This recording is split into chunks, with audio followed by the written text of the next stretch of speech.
నమస్తే, welcome to 4 Sides TV. నేను రేవతి. ముందుగా ముఖ్యాంశాలు చూద్దాం. ఏపీలో 1 కోటి ఎకరాలకు నీటిని అందిస్తున్నాం. గత ప్రభుత్వం పట్టిసీమను వదిలేసిందన్న సీఎం.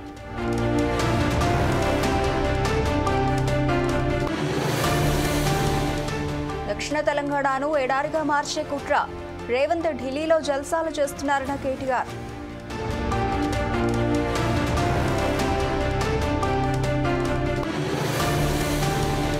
ప్రతిపక్షంలో కూర్చునేసరికి విలువలు గుర్తొచ్చాయా? బీఆర్ఎస్ పార్టీపై తీరుపై కడియం ఫైర్.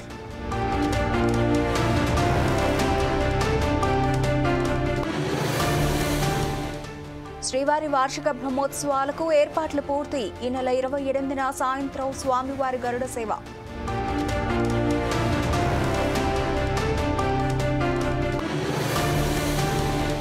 కొడంగల్లో 5 రూపాయలకే చొక్కా అంటూ ఆఫర్. వస్త్ర దుకాణం వద్ద బార్లు తేలిన జనం.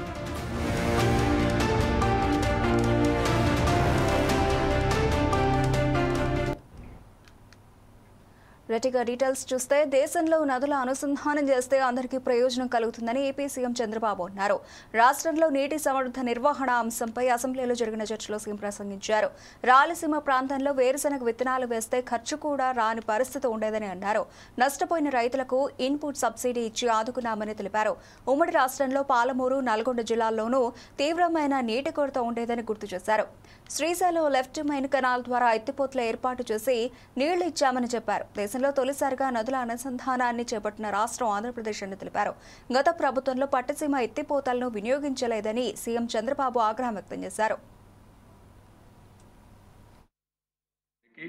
శ్రీకారం చుడుతున్న అన్ని నదుల అనుసంధానం చేసే బాధ్యత ఎన్డీఏ ప్రభుత్వం తీసుకుంటామని మీ అందరికీ విజ్ఞప్తిస్తున్నాను. మొత్తం కలిసి మనకు 40 నదులున్నాయి. 38,457 మైన్ ఇరిగేషన్ ట్యాంక్స్ ఉన్నాయి. 19 లక్షల అగ్రికల్చర్ పంప్ సెట్స్ ఉన్నాయి. 14 లక్షల వాటర్ కన్జర్వేషన్ స్ట్రక్చర్స్ ఉన్నాయి. 106 లక్షల ఎకరాలు ఇరిగేటెడ్ ల్యాండ్ ఉంది. టోటల్ ల్యాండ్ చూస్తే 402 లక్షల ఎకరాలు ఉంటే అందులో 26-27% ఇరిగేటెడ్ ల్యాండ్ ఉండే పరిస్థితి వస్తూ ఉంది. అందుకనే ఈరోజు మనం ఆలోచించేది ఒకటి, నదుల అనుసంధానం చేయడం, అదే మాదిరిగా ఎక్కడికక్కడ ఇరిగేషన్ ప్రాజెక్ట్స్ అన్ని పూర్తి చేయడం. ఈరోజు మీరు ఒకసారి చూస్తే తెలుగుదేశం ఆ రోజు ఎన్డీఏ ప్రభుత్వం 14-19 5 సంవత్సరాలు 68,417 కోట్ల రూపాయలు ఖర్చు పెట్టాం. అదొక చరిత్ర, ఒక రికార్డు. వైఎస్ఆర్ కాంగ్రెస్ పార్టీ వచ్చిన తర్వాత 28,376 కోట్లు మాత్రం ఖర్చు పెట్టారు. ఈ సంవత్సరం మళ్ళీ మనం 1 ఇయర్లో 12,454 కోట్ల రూపాయలు ఖర్చు పెట్టాం. ఈ 5 ఏళ్లలో 60,000 కాదు 70,000 కోట్ల కంటే ఎక్కువ ఖర్చు పెట్టి రాష్ట్రంలో అన్ని ప్రాజెక్టులు పూర్తి చేయడానికి ముందుకు పోతామని చెప్పి కూడా నేను మీకు తెలియజేస్తున్నా. ఇంకొక పక్కన కర్ణాటక కాంగ్రెస్ ప్రభుత్వం ఆల్మట్టి డ్యాం ఎత్తు పెంచి తెలంగాణ రైతాంగానికి మరణ శాసనం రాస్తూ ఉంటే ముఖ్యమంత్రి రేవంత్ రెడ్డి ఢిల్లీలో జల్సాలు చేస్తున్నారని బీఆర్ఎస్ వర్కింగ్ ప్రెసిడెంట్ కేటీఆర్ మండిపడ్డారు. ఆల్మట్టి డ్యాం ఎత్తును 519 అడుగుల నుంచి 524 అడుగులకు పెంచాలని కర్ణాటక మంత్రిమండలి నిర్ణయం తీసుకుంటే దున్నపోతు మీద వాన పడ్డట్టుగా సీఎం రేవంత్ రెడ్డి వ్యవహరిస్తున్నారని విరుచుకుపడ్డారు. కేవలం 100 టీఎంసీల కోసమే ఆల్మట్టి ఎత్తు పెంచడం లేదన్న కేటీఆర్ కృష్ణా జిల్లాలోని తెలంగాణ హక్కును బొందపెట్టి ఉమ్మడి మహబూబ్ నగర్, నల్గొండ, రంగారెడ్డి ఎడార్లుగా మార్చేందుకు కర్ణాటక కాంగ్రెస్ కుట్ర పన్నిందని ఆరోపించారు.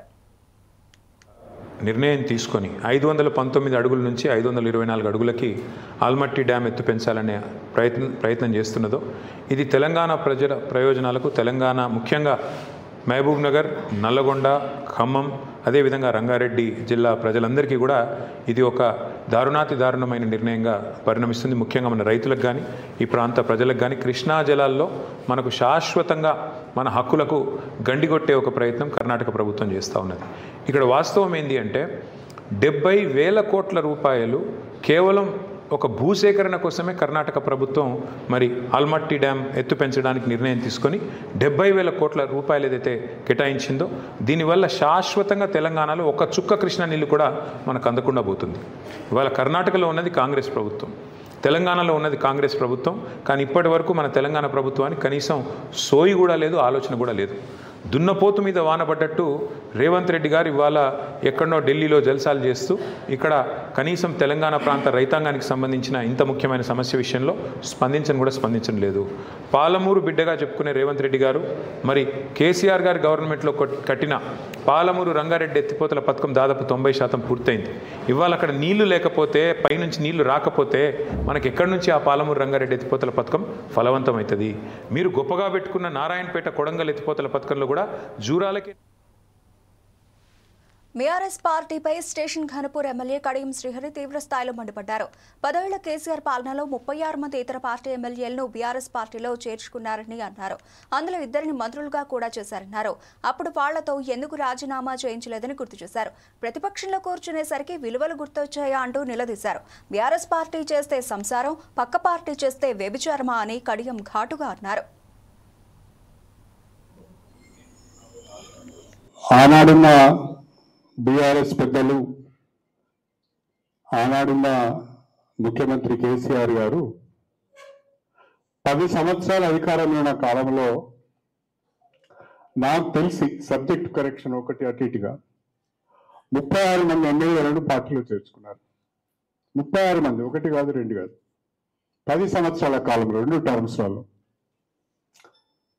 కాంగ్రెస్ పార్టీ వాళ్ళని చేర్చుకున్నారు, వైఎస్ఆర్సీపీని చేర్చుకున్నారు, తెలుగుదేశం చేర్చుకున్నారు, బీఎస్పీని చేర్చుకున్నారు, సిపిఐని కూడా చేర్చుకున్నారు.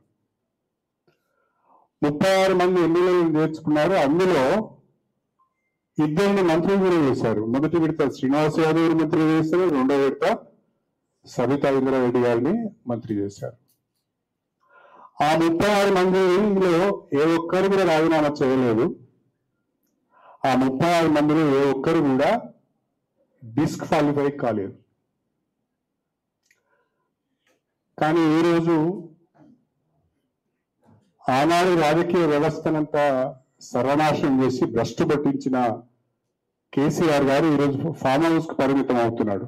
నేను అడుగుతున్న కేసీఆర్ గారిని, అసలు మీరు చెప్పండి కేసీఆర్ గారు, ఆనాడు మీరు పార్టీ ఫిరాయింపులను ప్రోత్సహించి చేర్చుకున్న వాళ్ళందరితో ఎందుకు రాజీనామా చేయించలేదు?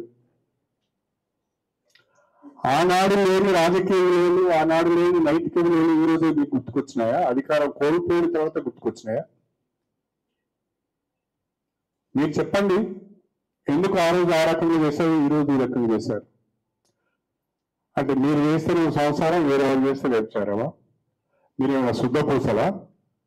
ఆగం చేసినంత, తెలంగాణ ఆగం చేసినంత మీరే కదా. సరే, ఏది ఏమైనా మీరు సుప్రీంకోర్టుకు వెళ్ళారు. సుప్రీంకోర్టు నుంచి ఒక తీర్పు వచ్చింది. ఆ స్పీకర్ గారిని 3 మాసాల లోపల నిర్ణయం తీసుకోమని చెప్పారు. It's not direction.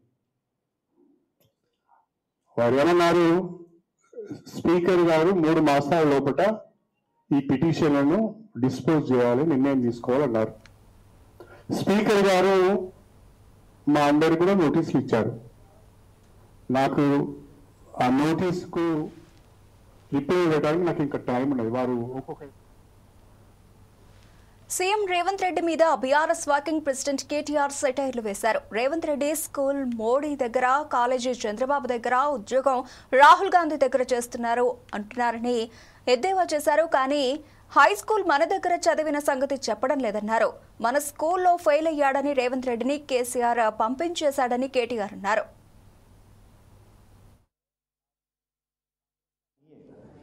आदमी जो है आप देखे होंगे, हाल ही में एक तकरीर में भी बोला उन खुल के, मैं मोदी के स्कूल में पढ़ा, बाद में कॉलेज गया चंद्रबाबु कने, आज राहुल गांधी की नौकरी कर रहा हूँ बोल रहा हूँ. साफ सीधा बात. ఆడేం సిగ్గు కూడా పట్టలేడు. నేను మోడీ దగ్గర చదువుకున్నా, ఇక్కడ రాహుల్ గాంధీ కాడ ఉద్యోగం చేస్తున్నాం, మధ్యలో చంద్రబాబు కాడ కాలేజ్. హై స్కూల్ మన దగ్గర చదివిండి, అది చెప్తలేడు. మనం వెలగొట్టినాం. హై స్కూల్ మన దగ్గర ఫెయిల్ అయ్యిండు, వెలగొట్టినాం. అందుకే అది చెప్పాడు. 2004 నుంచి 2007 దాకా, 2003కి వెళ్ళి 2007 దాకా మన దగ్గర ఇదే స్కూల్లో ఉండే.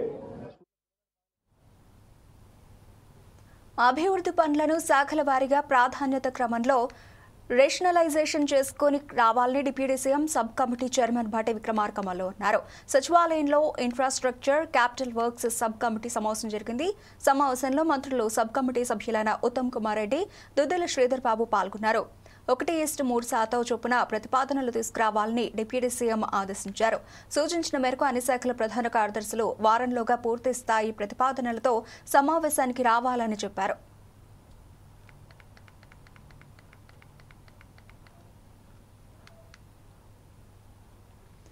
చేతిలో డబ్బులుంటేనే ఆర్థిక స్వేచ్ఛ మహిళలకు లభిస్తుందని మంత్రి సీతక్క అన్నారు. కూకట్పల్లిలోని దుర్గాబాయి మహిళా శిశు వికాస కేంద్రం మహిళా ప్రాంగణంలో మహిళా ట్రైనింగ్ సెంటర్ను మంత్రి సీతక్క స్థానిక ఎమ్మెల్యే అరకపూడి గాంధీ ప్రారంభించారు.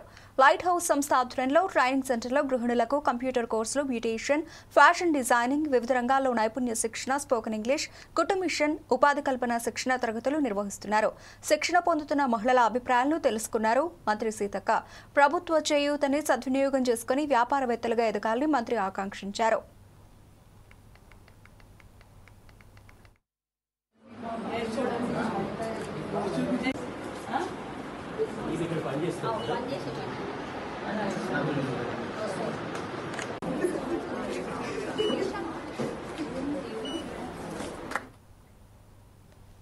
తిరుమల శ్రీవారి వార్షిక బ్రహ్మోత్సవాలను సజావుగా నిర్వహించేందుకు అన్ని ఏర్పాట్లు పూర్తి చేశామని టీటీడీ ఈవో అనిల్ కుమార్ సింఘాల్ తెలిపారు. రాష్ట్ర ప్రభుత్వం తరఫున పట్టు వస్త్రాలు సమర్పించేందుకు ముఖ్యమంత్రి చంద్రబాబును ఆహ్వానించామన్నారు. తిరుమల పవిత్రతను కాపాడుతూ భక్తులకు మంచి సౌకర్యాలు అందించాలని సీఎం ఆదేశించినట్లు చెప్పారు. ఈ నెల 28న సాయంత్రం 6:30కు శ్రీవారి గరుడ సేవ ప్రారంభమవుతుందని వెల్లడించారు. ధ్వజారోహణం రోజున సీఎం చంద్రబాబు నాయుడు స్వామివారికి పట్టు వస్త్రాలు సమర్పిస్తారని టీటీడీ ఈవో తెలిపారు. ఎవరు డిస్కస్ చేస్తున్నప్పుడు మాకు ఇచ్చేటువంటి దిశానిర్దేశం ఏంటంటే తిరుమల పవిత్రతని కాపాడుకోవాలి, సామాన్య భక్తులకి ఎటువంటి ఇబ్బంది లేకుండా సజావుగా ఈ బ్రహ్మోత్సవాలు నిర్వహించడానికి అన్ని ఏర్పాట్లు పకడ్బందీగా చేసుకోవాలని చెప్పేసి ఆదేశాలు జారీ చేయడం జరిగింది.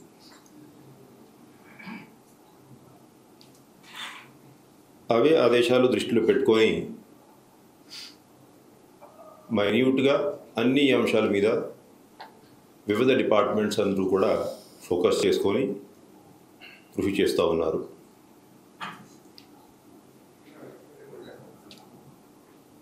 అయితే దేవాలయంలో కొన్ని చేసుకోవాల్సిన పనులు, ఉదాహరణంగా కోయిలాల్వార్ తిరుమంజనంలో మనం దేవాలయం అంతా కూడా శుద్ధి చేసేటువంటి పవిత్రమైనటువంటి కార్యక్రమం ఆగమోక్తంగా నిర్వహించాం. అదేవిధంగా ఆభరణాలు, ఆ జ్యువెలరీ అంతా కూడా క్లీనింగ్ చేసేటువంటి కార్యక్రమం నిన్న పూర్తి అయింది. స్వామివారి వాహన సేవ టైమింగ్స్ మీరందరికీ తెలిసిందే. సాయంత్రం 7 గంటల నుంచి 9 గంటల వరకు, ఉదయం 8 నుండి 10 గంటల వరకు ఎక్కువ వాహన సేవలు ఉంటాయి. గరుడ సేవ నాడు సాయంత్రం 6:30కి వాహన సేవ ప్రారంభిస్తాం. అదే మొట్టమొదటి రోజు 24వ తేదీ పెద్ద శేష వాహనం ఏదైతే ఉందో అది నైటు 9 నుంచి 11 గంటల వరకు ఉంటుంది. కలియుగ ప్రత్యక్ష దైవం శ్రీ తిరుమల వెంకటేశ్వర స్వామి సన్నిధిలో భక్తుల రద్దీ కొనసాగుతోంది. స్వామివారి సర్వదర్శనానికి సుమారు 18 గంటల సమయం పడుతుండగా ప్రస్తుతం వైకుంఠం క్యూ కాంప్లెక్స్లోని 31 కంపార్ట్మెంట్లలో భక్తులు శ్రీవారి దర్శనం కోసం వేచి ఉన్నారు. శుక్రవారం వెంకన్న స్వామిని 71,249 మంది భక్తులు దర్శించుకోగా 22,901 మంది భక్తులు తలనీలాలు సమర్పించారు. భక్తులు సమర్పించిన కానుకల ద్వారా శ్రీవారి హుండీ ఆదాయం 4,04,000 రూపాయలు సమకూరింది.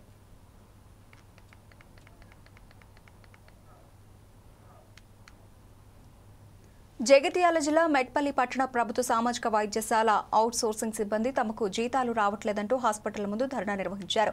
సుమారు 10 సంవత్సరాలుగా మెట్పల్లి ప్రభుత్వ వైద్యశాలలో తాము సేవలు అందిస్తున్నామని తెలిపారు.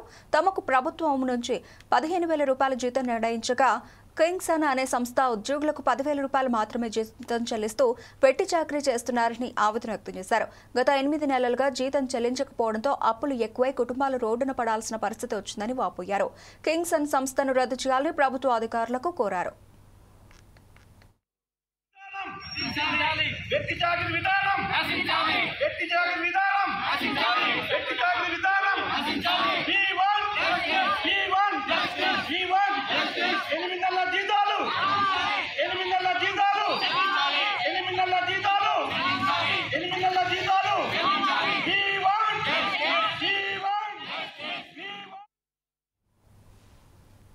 సింగరేణి సంస్థకి వచ్చిన వాస్తవ లాభాలను వెంటనే ప్రకటించాలని ఏఐటీసీ జాతీయ కార్మిక సంఘం రాష్ట్ర అధ్యక్షుడు వాసిరెడ్డి సీతారామయ్య అన్నారు.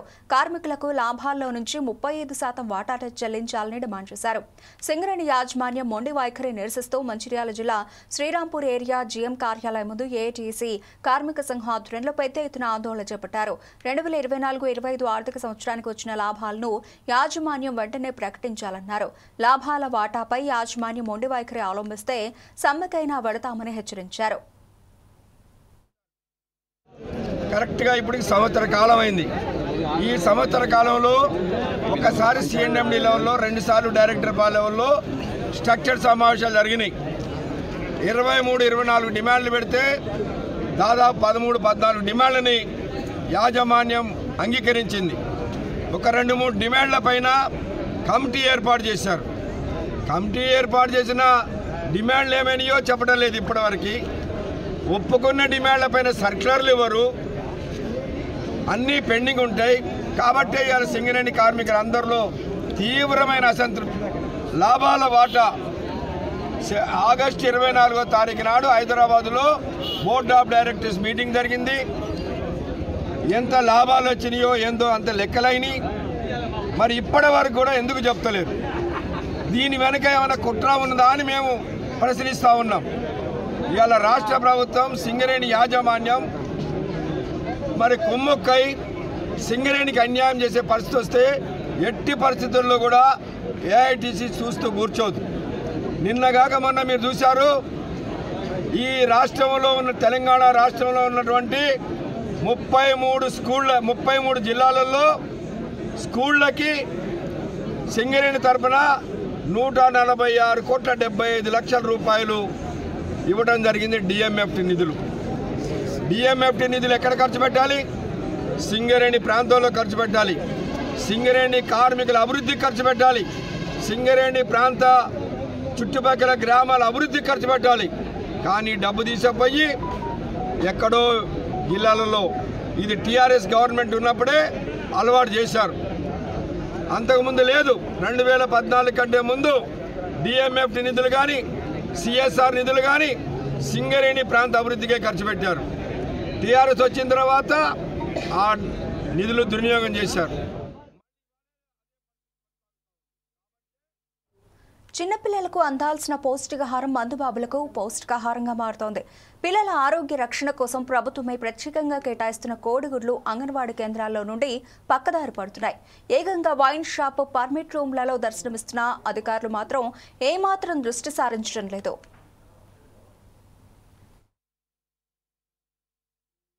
సిడిపో నా పేరు సుగుణ అండి, హుజురాబాద్ ప్రాజెక్టు ఆధారంగా మేము రేణుకా ఎల్లమ్మ వైన్ షాప్లో ఎంక్వైరీ చేయడం జరిగింది. సో అందులో చేసే అతను బిడ్డలది 2 రంగాపూర్లో టీహెచ్ఆర్ టేక్ హోమ్ రేషన్ ద్వారా తీసుకోవడం జరిగింది. నేను ఎక్కడ కూడా అంగన్వాడీ కోడిగుడ్లు కొనలేదు అని చెప్పడం జరిగింది.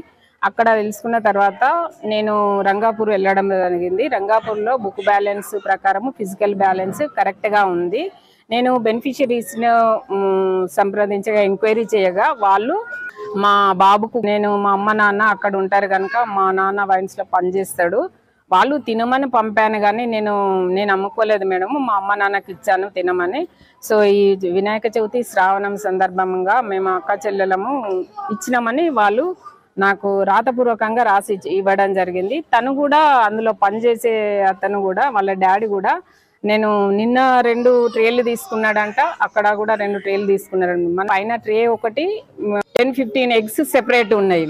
సో వాళ్ళు 2 నెలల నుండి ఎగ్స్ తినడం లేదు. మేము తినలేని మా అమ్మ నాన్నకు పంపించడం జరిగింది. తల్లిదండ్రులకు ఇచ్చినాము. ప్రధానమంత్రి నరేంద్ర మోదీ 75 సంవత్సరాల జన్మదినాన్ని పురస్కరించుకుని దేశవ్యాప్తంగా 15 రోజుల పాటు సేవాపక్షం కార్యక్రమం నిర్వహిస్తున్నారు. అందులో భాగంగా పాసిగుట్ట, న్యూ అశోక్ నగర్, బస్తీలలో డివిజన్ బీజేపీ అధ్యక్షుడు సాయి ప్రసాద్ గౌడ్ ఆధ్వర్యంలో స్వచ్ఛ భారత్ పాదయాత్ర నిర్వహించారు. కార్యక్రమంలో డివిజన్ మాజీ కార్పొరేటర్ స్వరూప గౌడ్ పాల్గొన్నారు. నాలా పరివాహక ప్రాంతాల్లో వర్షపు నీరు చుట్టుపక్కల ఇళ్లలోకి చేరుతోందన్నారు.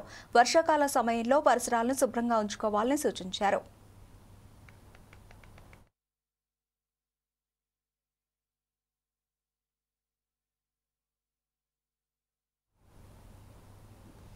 మల్కాజ్గిరి డివిజన్లో వరద ప్రభావిత ప్రాంతాలను అధికారులతో కలిసి స్థానిక కార్పొరేటర్ శ్రావణ్ పరిశీలించారు. గత 2 రోజులుగా భారీ వర్షాలతో మళ్లీ ఇబ్బందులు తలెత్తకుండా ముందస్తు చర్యగా చెత్తను తీయించారు. బండ చెరువు నీటిని ముందస్తు సమాచారం లేకుండా వదలడంపై శ్రావణ్ అధికారులను ఆగ్రహం వ్యక్తం చేశారు. కొంతమంది నాళాల్లో పరుపులు, దెండ్లు, చాపలు వేయడం ద్వారా ఇబ్బందులు వస్తున్నాయని అధికారులు తెలిపారు.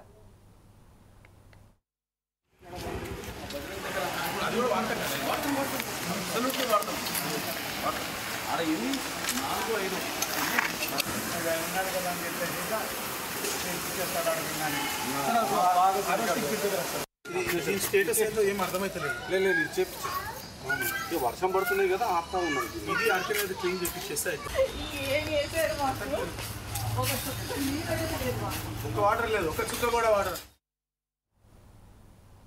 కూకట్పల్లి వివేకానంద నగర్లోని ఎకోసిరీ మిలెట్ ఫుడ్ కోర్టులో ఫుడ్ సేఫ్టీ అధికారులు దాడులు చేశారు. వినియోగదారుడికి పాయసంలో స్క్రబ్బర్ తాలూకు ఇనుప ముక్కలు రావడంతో ఫుడ్ సేఫ్టీ అధికారులకు ఫిర్యాదు అందింది. దాంతో అధికారులు తనిఖీలు చేపట్టారు. ఫుడ్ కోర్టులో హైజీనిక్ మెయింటైన్ చేయడం లేదని ఎకోసిరీ మిలెట్ ఫుడ్ కోర్టు యాజమాన్యానికి నోటీసులు జారీ చేశారు.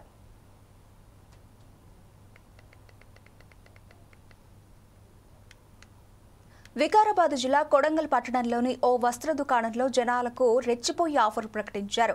కేవలం 5 రూపాయలకే చొక్కా అమ్ముతున్నామని ప్రచారం చేశారు. దాంతో షాప్ ముందు ప్రజలు బార్లు తీరారు.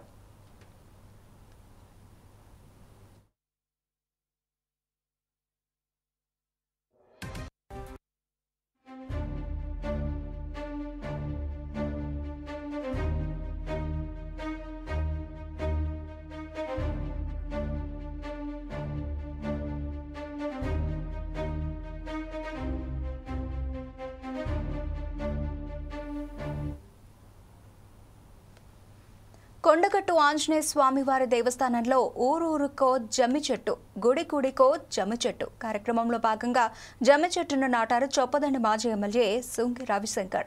తెలంగాణ రాష్ట్ర వృక్షం జమ్మిని ప్రతి ఊర్లో, ప్రతి గుడిలో నెలకొల్పాలన్న ఉద్దేశంతో గ్రీన్ ఇండియా ఛాలెంజ్ ఈ కార్యక్రమానికి శ్రీకారం చుట్టింది. వేసవికాలం నుంచి అత్యంత ప్రతిష్ట కలిగిన చెట్టుగా భక్తిపూర్వకంగా అందరూ పూజించుకునే జమ్మి చెట్లను తెలంగాణ రాష్ట్ర వృక్షంగా ప్రభుత్వం గుర్తించింది. అయితే అనేక కారణాలతో అంతరించిపోతున్న జమ్మి చెట్లను దాని విశిష్టత రీత్యా ప్రతి ఊరిలో, ప్రతి గుడిలో ఉండేలా గ్రీన్ ఇండియా ఛాలెంజ్ తరఫున ఊరూరుకో జమ్మి చెట్టు, గుడి గుడికో జమ్మి చెట్టు నినాదాన్ని జోగినపల్లి సంతోష్ కుమార్ తీసుకున్నారు. ఈ కార్యక్రమంలో పలువురు బీఆర్ఎస్ నేతలు పాల్గొన్నారు.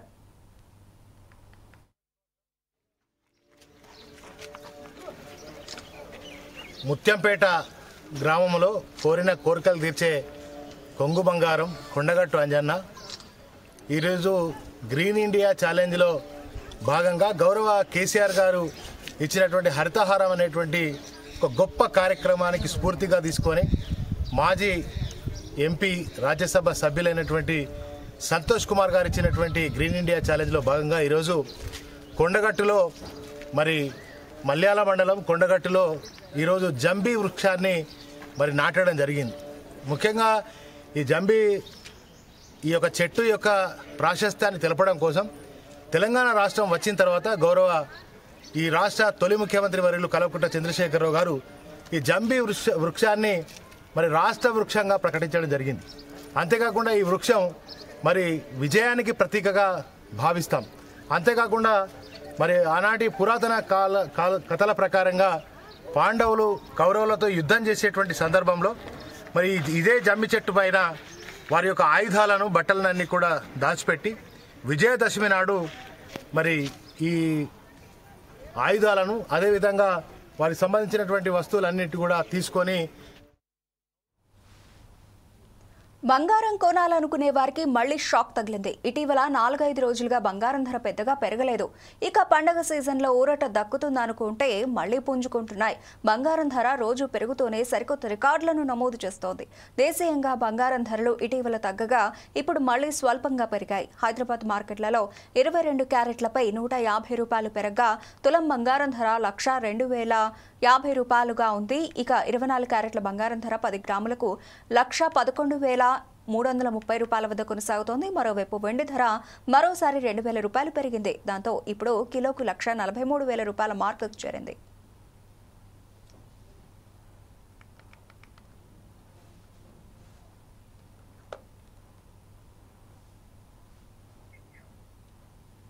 ఇవి ఇప్పటివరకు నా bulletin updates. Keep watching 4 Sides TV.